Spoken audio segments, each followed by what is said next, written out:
你问一下小莫能不能听得见？听得见吗？听得见。Hello, friends. Welcome to this virtual press conference on the Foreign Ministers meeting on East Asia cooperation. I'm Hui Jun. Today again, we have Ambassador Deng Xijun with us. I now give the floor to Ambassador for his briefing, and after that, we will have a Q&A session. Please, Ambassador. Good afternoon. Very nice to meet all the friends here again via video link. As you know, the Foreign Ministers meeting on East Asia cooperation were held through video link from September 9 to 12. State Councilor and Foreign Minister Wang Yi attended the China ASEAN plus China, Japan, and Republic of Korea, and the East Asia Summit Foreign Ministers meeting on September 9. Chinese Vice Foreign Minister Luo Zhaohui attended the ASEAN Regional Forum Foreign Ministers meeting on behalf of Wang Yi on September 12. I would like to take this opportunity to give you a briefing on these meetings. About China-ASEAN Foreign Ministers meeting. The China-ASEAN Foreign Ministers meeting was the first ASEAN post-ministerial meeting session with its external partners. It was co-chaired by State Councilor and Foreign Minister Wang Yi and the Foreign Secretary Pedro Lacsin of the Philippines, the country coordinator of China-ASEAN relations. The ministers reviewed the concerted endeavors of China and ASEAN to fight COVID-19 and revive the economy. In light of the probable prolonged fight against COVID-19 and the control measures to be in place in a long time to come, the ministers were determined to promote post-pandemic exchanges and cooperation, strengthening coordinated response to international and regional challenges, and build a closer community with a shared future. Our efforts will focus on the following 4 areas. First, we will work together to thoroughly defeat the pandemic. China was the first dialogue partner to engage ASEAN in anti-pandemic cooperation. The ministers appreciated the close cooperation between China and ASEAN that started since the outbreak of the pandemic, and the ASEAN ministers applauded China's assistance to ASEAN. As COVID-19 is still raging around the world, the ministers collectively identify vaccine cooperation as the top priority of cooperation in the near future. Wang Yi stated that China has made good progress in vaccine research and development and will prioritize the needs of ASEAN countries after the vaccine is deployed. China will honor President Xi Jinping's commitment at the 73rd World Health Assembly by promoting the availability and affordability of vaccines to build a firewall against the virus. The China-ASEAN Vaccine Friends Initiative will be launched to strengthen information sharing and cooperation with ASEAN in vaccine production, research and development, and deployment. China will also provide financial support to the COVID-19 ASEAN Response Fund and contribute to a reserve of emergency medical supplies. China will also establish a China-ASEAN Public Health Emergency Liaison Mechanism, push forward the China-ASEAN Human Resources Training Program of Health Silk Road, and explore the establishment of more cooperation platforms. Second, we will make every effort to promote regional economic recovery. The ministers are encouraged by and satisfied with the growth China-ASEAN economic and trade cooperation against the headwind and wish to further expand cooperation and share development opportunities. They called for deepening alignment of the Belt and Road Initiative with ASEAN development plans and implementing more projects on connectivity to accelerate regional connectivity and development. The ministers believe that the year of China-ASEAN digital economy cooperation presents great opportunities to deepening cooperation in digital economy. They are committed to enhance cooperation in emerging industries such as digital economy, smart manufacturing, 5G, and big data.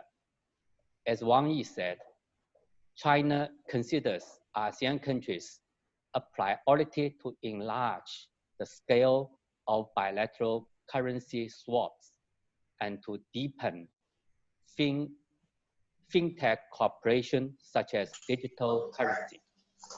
China proposes that the existing fast lane with ASEAN countries be upgraded to a multilateral network across the region and commercial flights between China and ASEAN countries be increased orderly to gradually restore business activities. Third, we will continue to promote cooperation on sustainable development. The ministers agreed sustainable development has been made more urgent by COVID-19. The two sides will continue to strengthen cooperation in poverty reduction, disaster prevention and mitigation, climate change, and environmental protection. Wang Yi said that China will continue to deepen the Lan-Chang-Mekong cooperation and the cooperation between China and the BIMP EAGA and synergize them with the new international land-sea trade corridor, thus promoting the ASEAN integration as well as more balanced and coordinated development of the region. Fourth, we will strengthen the long-term planning of the China-ASEAN cooperation. Next year marks the 30th anniversary of China-ASEAN dialogue relations, to which the 10+1 foreign ministers attach great importance to and commit to close collaboration on the commemorative activities. Both sides look forward to concluding the negotiations on the plan of action to implement the joint declaration on China-ASEAN Strategic Partnership for Peace and Prosperity 2021 to 2025 as soon as possible, which draws directions for cooperation in the next 5 years. The ministers are committed to jointly strengthening the third pillar of cooperation through more exchanges in education, culture, media, youth, and more. Fifth, China and ASEAN will jointly uphold stability in the South China Sea. The South China Sea is a place that regional countries are attached to. Thus, its peace and stability are in line with the shared interests of China and ASEAN. China and ASEAN have made positive progress on the negotiation of the COC and will continue to actively advance the negotiation process to form an effective and substantive COC. Wang Yi pointed out that regarding the South China Sea issue, the US directly interferes in regional, territorial, and maritime disputes out of its own political agenda. It frequently flexes muscles and strengthens military presence and disrupts the efforts of regional countries to resolve disputes through consultation. The US is offering the biggest push to militarization in the South China Sea and becoming the most dangerous force that undermines peace in the South China Sea. Peace and stability are China's biggest strategic interest in the South China Sea, as well as the shared strategic aspirations of China and ASEAN countries. China will work together with ASEAN countries to uphold peace and security in the South China Sea and promote regional prosperity by following the dual-track approach, staying clear of external disruptions and properly managing differences through dialogue and cooperation. The China-ASEAN Foreign Ministers meeting was on the whole a full success. As the first ASEAN post-ministerial meeting, it led by example for the other sessions later on. China and ASEAN have built more consensus and boosted confidence at the meeting. Going forward, we will strengthen regional anti-pandemic cooperation and step up regional economic recovery. We will uphold multilateralism and free trade and champion open, inclusive, and win-win cooperation. China will give strong support to ASEAN community building, ASEAN centrality in East Asia cooperation, and ASEAN solidarity. China will work together with ASEAN to ensure peace and development prevail in our region. Next, about ASEAN +3 Foreign Ministers meeting. ASEAN +3 cooperation as the main channel of East Asia cooperation has been leading the East Asia region in fighting COVID-19 and reviving the economy. The ministers applauded the cooperation achievements and agreed on pandemic control and economic recovery as the top two priorities today. They believe that APT countries should uphold solidarity, coordination, openness, and inclusiveness to deepen cooperation. Let me share with you the key messages of the APT Foreign Ministers meeting. First, we will firmly support APT countries in leading regional anti-pandemic cooperation. The successful anti-pandemic endeavors of APT countries have enabled East Asia to be among the global forerunners in fighting the pandemic and reviving the economy. These endeavors were highly applauded by the ministers. Regarding the need of coordinated regional response to COVID-19 and economic recovery, China calls for more efforts to be done, including enhancing public health governance, strengthening cooperation on vaccines, explore paths to recovery by looking at the region as a whole, and establishing fast and green lanes network. These measures will contribute to faster resumption of production and economic recovery. The +3 countries are all committed to supporting the COVID-19 ASEAN Response Fund and ASEAN Emergency Medical Supplies Reserve, which demonstrates the determination of regional countries to meet challenges hand in hand. Second, we need to firmly uphold multilateralism and trade liberalization. The APT ministers look forward to the signing of RCEP before the end of this year and are committed to greater regional economic integration.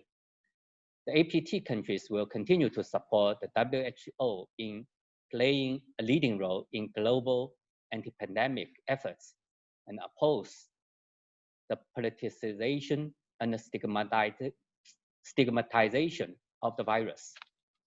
Third, we will uphold openness and inclusiveness, which is the unique strength of East Asia cooperation.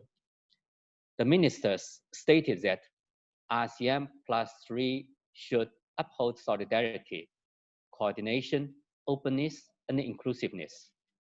We should open or deepening cooperation in public health, trade and investment, digital transformation, food security, tourism, and more. We need to promote sustainable development, enhance connectivity, and ensure smooth industrial and supply chains. We also need to facilitate the flow of personnel and be more resilient against challenges so as to uphold jointly regional peace and prosperity.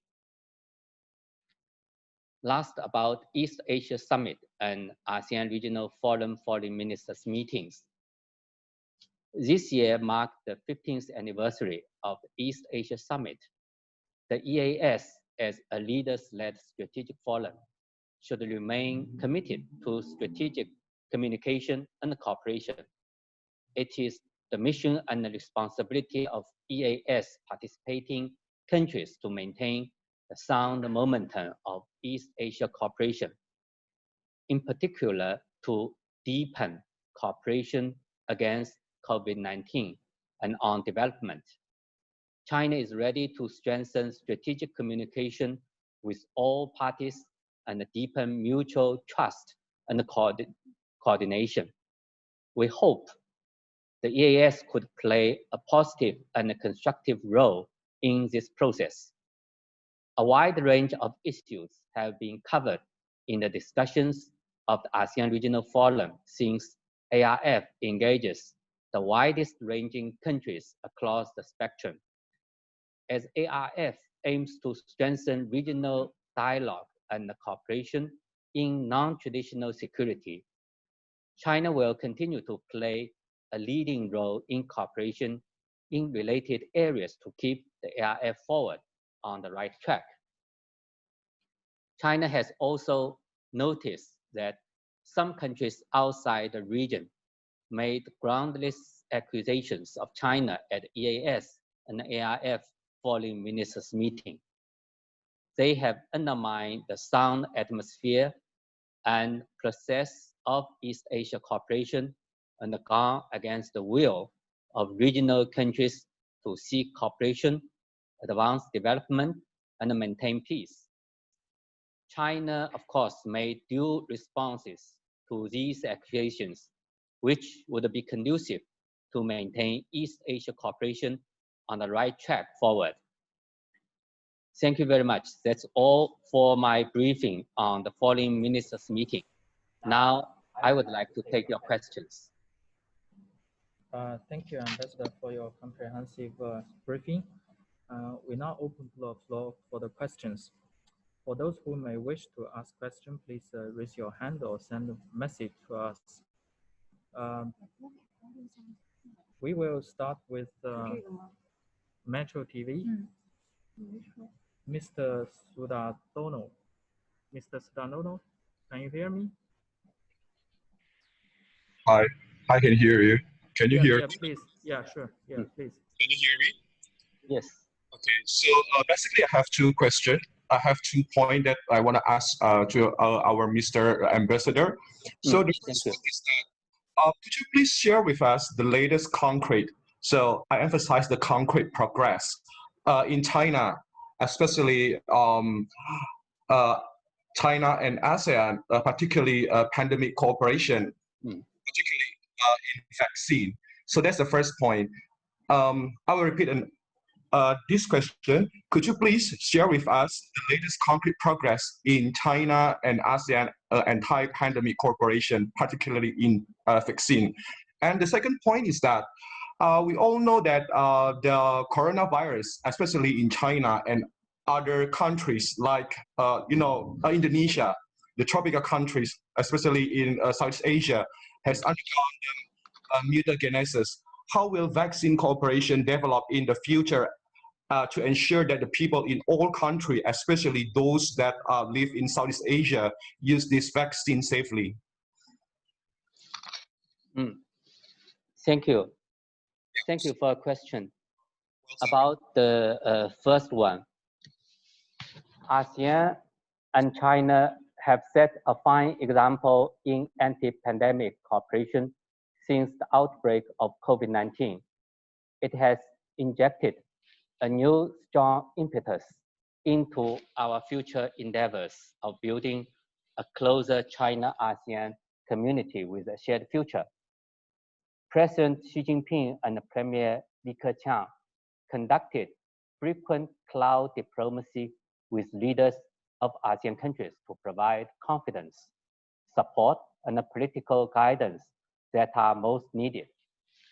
The special ASEAN Plus 3 Summit on COVID-19 and China-ASEAN Special Foreign Ministers Meeting on COVID-19 were held at critical junctures, boosting confidence and directing the right way forward for regional multi-pandemic cooperation.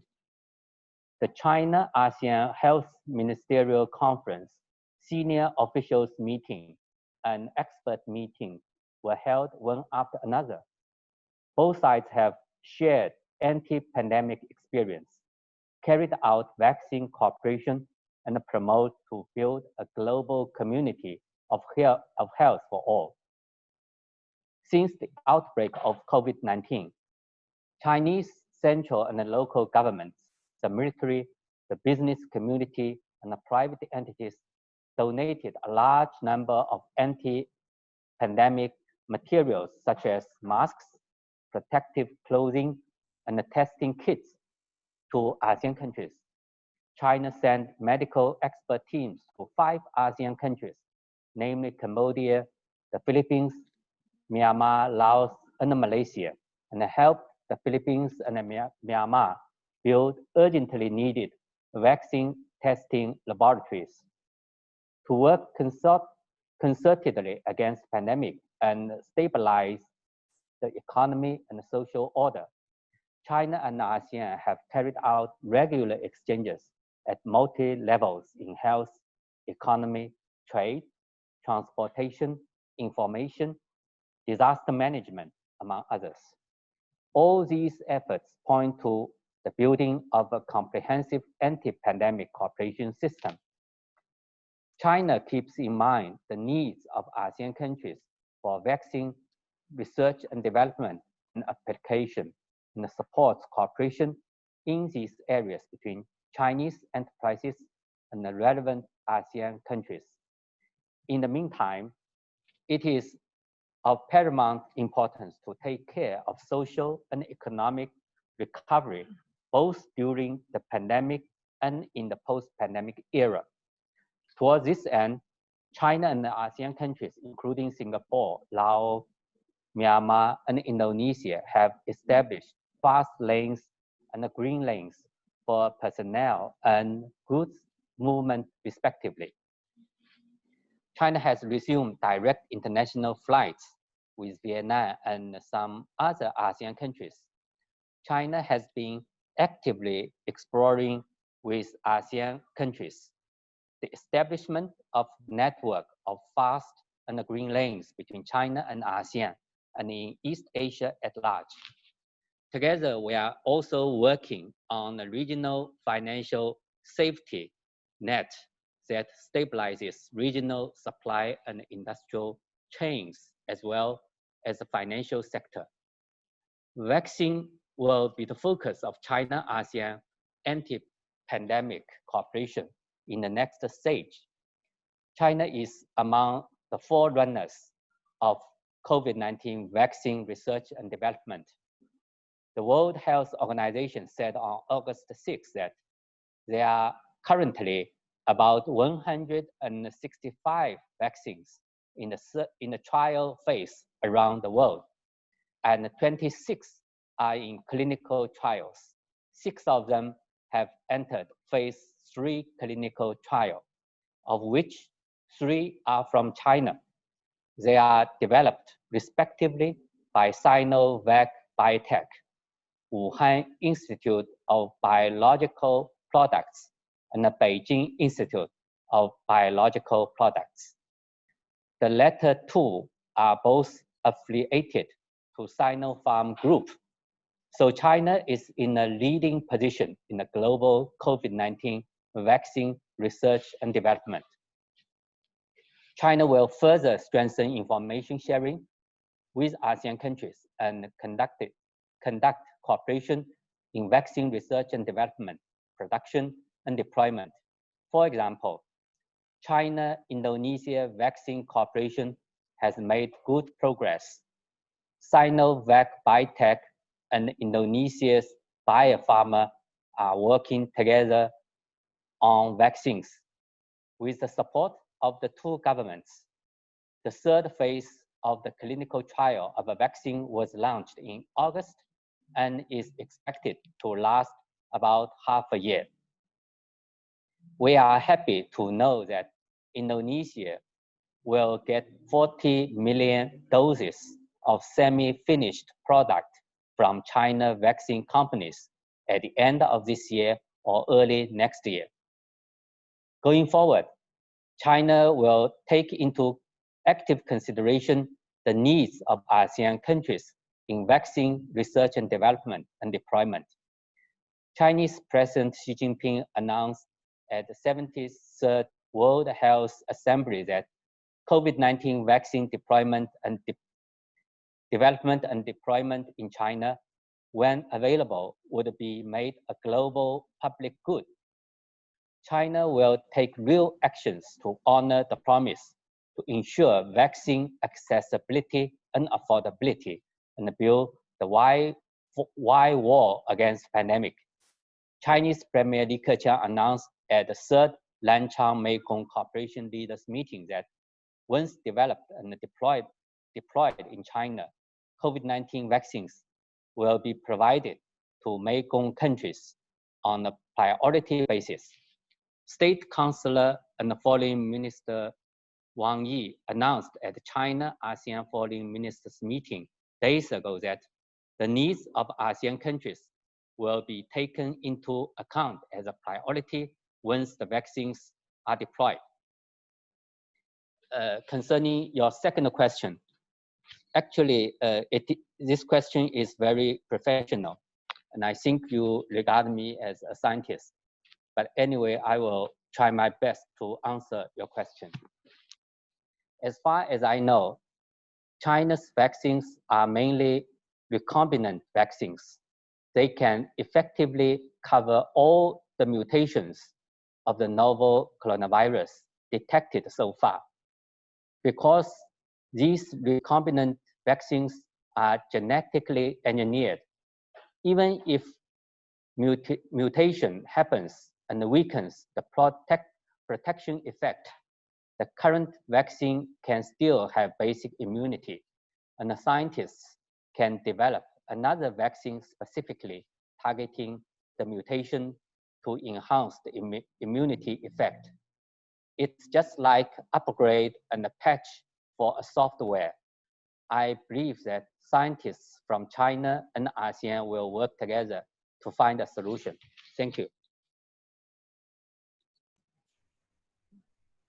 Thank you, Ambassador, and thank you, Mr. Sudardono. The second question will go to Jakarta Post. DM, please. Thank you. Mr. Ambassador, I want to ask about the COC negotiation and the situation in South China Sea in general, because I think 2 years ago China has said it will complete. We want to complete the negotiation within 3 years, so it should be completed next year. But now it has stopped because of the pandemic. Now, because does it now mean that we have to adjust the timeline from now on? And if we cannot continue the negotiation during the pandemic, what will the two sides are going to do in the meantime to maintain the momentum, maintain the confidence and trust between the two sides? Thank you, Mr. Ambassador. Thank you for your question. I agree with you. About the COC negotiation, as an upgrade upgraded version of DOC. The COC negotiation on its nature is a process of confidence building and cooperation. It goes without saying that once concluded, COC will serve as important regional rules for maintaining peace and stability in the South China Sea. With the joint efforts of China and ASEAN countries, we have made positive progress in full implementation of the DOC, and the COC consultations are proceeding smoothly. As a second reading of the text already began, with the strong political will and determination, China and ASEAN countries have agreed to conclude the COC negotiation at an early date. No external interference can distract or sabotage our efforts. The COVID-19 slows down the process of COC negotiations, but we are confident to make up for the time lost. We will work more efficiently and effectively to speed up the negotiations. For example, on September 3rd, a special meeting of the Joint Working Group on the implementation of the DOC was held by a video link, during which all parties exchanged in-depth views on the full and effective implementation of the DOC, maritime cooperation, and the COC negotiations. On September 9, the China-ASEAN Foreign Ministers meeting warmly welcomed the progress of the substantive negotiations of COC and reaffirmed the work towards the early conclusion of COC within a mutually agreed timeline. About the South China Sea situation, I should say that thanks to the concerted efforts of China and ASEAN countries, the situation in the South China Sea remains stable on the whole.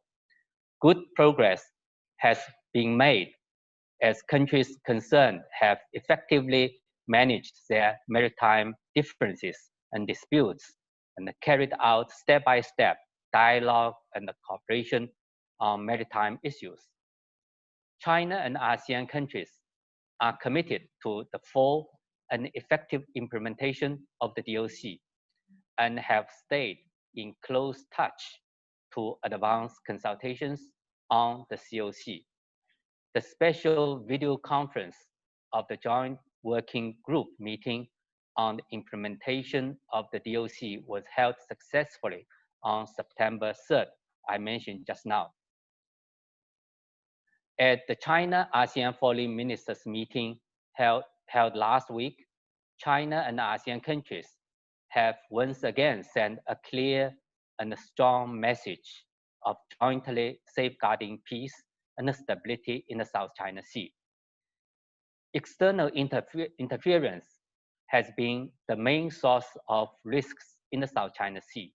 Since the beginning of this year, the US has increased its interference on the South China Sea issue and taken a series of long actions, posing a huge threat to peace and stability in the South China Sea. First, it has dispatched military vessels and aircraft more frequently to stir up troubles in the South China Sea under the pretext of freedom of navigation. It flexes its muscles through jointly military exercises on a massive scale and even intrudes into territorial sea of other countries. This is nothing but true militarization in the South China Sea. New news release shows that nearly 3,000 flights missions carried out by US military aircraft over the South China Sea in the first half of this year. Second, the US is engaged in relentless blaming and smearing of China. It takes every chance it has on the international stage to hype up the South China Sea issue. it makes groundless accusations of China's military in carrying out routine military training off China's coast. It goes even further to sanction Chinese companies and personnel due to their participation in the construction of China's own Nansha Islands and reefs. This is a gross interference in China's internal affairs. Third, it has openly reneged on its commitment of not taking position on the sovereignty issue of the South China Sea. It attempts to support illegal awards of arbitration and deny China's territorial sovereignty and maritime rights and interests in the South China Sea through various means, including issuing statements by the Secretary of State and sending letters to the UN Secretary General. What the US has done is to drive a wedge between China and ASEAN countries, meddle in regional situation, undermining peace and stability in the South China Sea, and make the South China issue a tool of containing China. Members of the international community, regional countries in particular, know too well of US agenda, and they will not sit idly by to allow the shared interests to be undermined. It is China's biggest strategic interest in the South China Sea, and also the shared strategic aspiration of China and ASEAN countries to safeguard peace and stability in the South China Sea. China and ASEAN countries have the confidence, capability, and the wisdom to stay clear of disruptings. We will stick to dual-track approach, resolve disputes by countries directly concerned through consultations and negotiations, continue to advance the COC negotiation process. Together, we would maintain a peaceful and stable South China Sea and build it into a sea of peace, cooperation, and friendship. Thank you. Thank you, Ambassador, and thank you, Dan, for your question. Now, the next question is from Barata TV. Miss Dewi, please.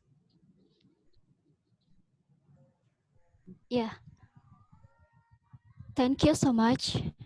Good afternoon, Mr. Ambassador. Thanks for the opportunity. And I want to ask, recently, the foreign policy community of Indonesia, we know Indonesia think tank has done a survey on China-ASEAN relations called Assessing the Present of the Envisioning the Future of China-ASEAN Relations. And the preliminary results and analysis were published in early September. Have you followed this survey, and how do you see the preliminary results of the survey? Thank you. Thank you for your question. The foreign policy community of Indonesia has done a lot on the study of China-ASEAN relations. I have noticed the survey you mentioned, and I found its preliminary analysis quite helpful. My colleagues and I have looked through the results and analysis carefully. I could share with you my views on it. First, the ASEAN public on the whole hold a positive attitude towards China-ASEAN relations. Regarding the general evaluation of the relationship, 73% of the respondents regard the stable development of the relations beneficial to both sides. 76% regard the strategic partnership good for regional peace, stability, development, and prosperity. 79% support strengthening China-ASEAN cooperation. The majority of respondents also highly appreciate the China-ASEAN Foreign Ministers meeting. According to 82% of the respondents, This meeting mechanism plays a prominent role in strengthening China-ASEAN political and security cooperation and developing diplomatic relations as an effective platform for resolving problems and enhancing cooperation. Second, the ASEAN public have full recognition of the effective China-ASEAN anti-pandemic cooperation. 77% believe our cooperation against the pandemic is highly productive and that China's assistance contributes to the curbing of the spread of the virus in ASEAN countries. Their response reveals the true picture of China-ASEAN epidemic cooperation. Third, the ASEAN public are generally satisfied with the economic and trade and the Belt and Road cooperation. 85% of the respondents are fully confident in China-ASEAN economic cooperation. 67% regard the Belt and Road Initiative as the prominent feature of China-ASEAN cooperation, and 80% are confident in the continued progress of the Belt and Road Initiative projects in ASEAN. Fourth, the ASEAN public are positive about the COC negotiation. 54% are satisfied with the ongoing negotiations of the COC, and 55% believe the COC is conducive to regional stability and cooperation. Fifth, the ASEAN public have expectations for China-ASEAN cooperation in the future. The top 5 most satisfactory areas of China-ASEAN cooperation are trade, investment, tourism, Industry 4.0, and technology. The top 5 least satisfactory areas are defense, immigration and borders, cybersecurity, policy coordination, and environment.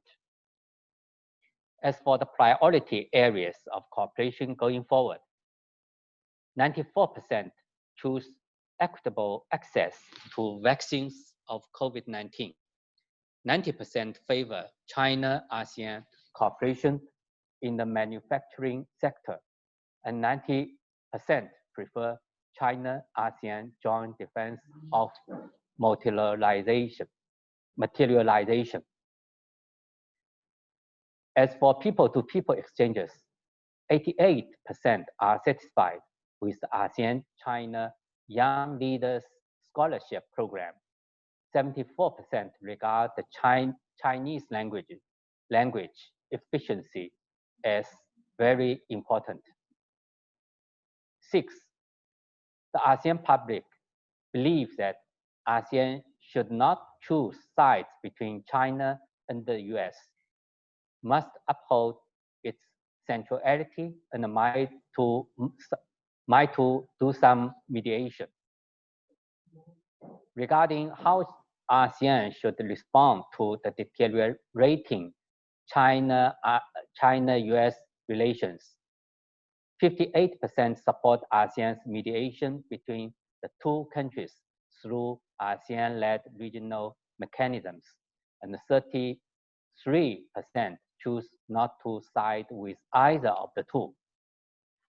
Next year marks the 30th anniversary of the dialogue relations between China and ASEAN. We will not only celebrate the huge achievements in China-ASEAN relations, but also face up to the challenges highlighted in the survey. We will make the strategic partnership more substantive by strengthening our advantages and shoring up the weak links so as to elevate China-ASEAN relations to a high level. Thank you. Thank you, Ambassador, and thank you, Ms. Dewi, for your question. The next question is from People's Daily. Huey, please. Dear Your Excellency, dear Ambassador, my question is, in the first half of 2020, ASEAN historically became China's largest trading partner. How do you think of the prospect of China-ASEAN trade cooperation in the future? Thank you.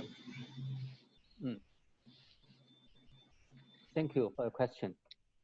Despite the global downward pressure, China-ASEAN trade and investment has witnessed the remarkable growth. China-ASEAN foreign trade in the first 8 months of this year reached to 2.93 trillion yuan with a year-on-year increase of 7%. ASEAN has overtaken the EU and become China's largest trading partner for the first time, showing the strong resilience of China-ASEAN economic and trade relations and contributing to the recovery of regional and global economy. China and ASEAN will continue to firmly support multilateralism and free trade and maintain close cooperation to further facilitate bilateral trade and economic cooperation. This year marks the 10th anniversary of the full establishment of China-ASEAN Free Trade Area. Since its establishment, China-ASEAN FTA has effectively promoted trade and investment liberalization and facilitation between China and ASEAN, and has provided strong impetus for regional economic integration. Thanks to the China-ASEAN FTA, more than 90% of trade between China and the 10 ASEAN member states are enjoying zero tariff rate. Bilateral trade has doubled in the past 10 years, with an average annual growth rate of 9.4%. This demonstrates ASEAN-China FTA has played a significant role in boosting bilateral trade. At present, industrial chains and the value chains of the two sides are highly integrated, and the commodities, capital, and technology more effectively. China and ASEAN have been inseparable in economic and trade development. We believe that China-ASEAN economic and trade cooperation will be more close and stable. China will work closely with ASEAN to strengthen exchanges and the coordination of economic and trade policies, share best practices in response to the impact of the pandemic on the economy, maintain a free, stable, and fair trade and investment environment, and ensure the effective implementation of the China-ASEAN FTA. Through these efforts, we look forward to expanding China-ASEAN trade in goods, service trade, and mutual investment, and further enhancing bilateral economic and trade cooperation. China will continue supporting ASEAN centrality and work with other parties towards the signing of the RCEP agreement within this year as planned. We believe that the signing of RCEP agreement would help restore business confidence, promote trade and investment, and the regional economic integration in the Asia Pacific, maintain the stability of regional and global industrial and supply chains, as well as demonstrate the region's firm support for an open, inclusive, and rules-based multilateral trading system, and play an important role in contributing to the post-pandemic recovery and the growth of regional and global economy. Thank you. Thank you, Ambassador, and thank you, Xu Wei, for your question. Now we go to the last question. It's from Della of Balloon, Indonesia. Della, okay, thank you so much. Good afternoon, Mr. Ambassador. I am Della. I'm journalist from Bolong ID. So I want to ask about the Belt and Road Initiative. Has the pandemic affected China and ASEAN cooperation on a BRI project? That's all of my questions. Thank you so much. Thank you for your question. I should say that ASEAN is a priority area of the Belt and Road Initiative cooperation projects. China and ASEAN countries have achieved a lot in promoting high-quality Belt and Road Initiative cooperation. Since the beginning of this year, despite the impact of COVID-19, Belt and Road Initiative projects have been making steady progress with pandemic prevention and control measures well in place. The Sound Belt and Road Initiative cooperation has been a big boost to China-ASEAN trade and investment cooperation. As far as I know, a large number of projects continue to move on steadily, including the Jakarta-Bandung High-Speed Railway, China-Laos Railway, Phnom Penh-Sihanouk Valley Expressway, and others. They have played an important role in improving the infrastructure connectivity, removing the bottleneck of development and facilitating the movement of people in ASEAN countries, delivering real benefits to the local people. China will strengthen coordination with ASEAN countries to implement key Belt and Road Initiative projects and strive for continued progress of high quality Belt and Road Initiative cooperation. Thank you.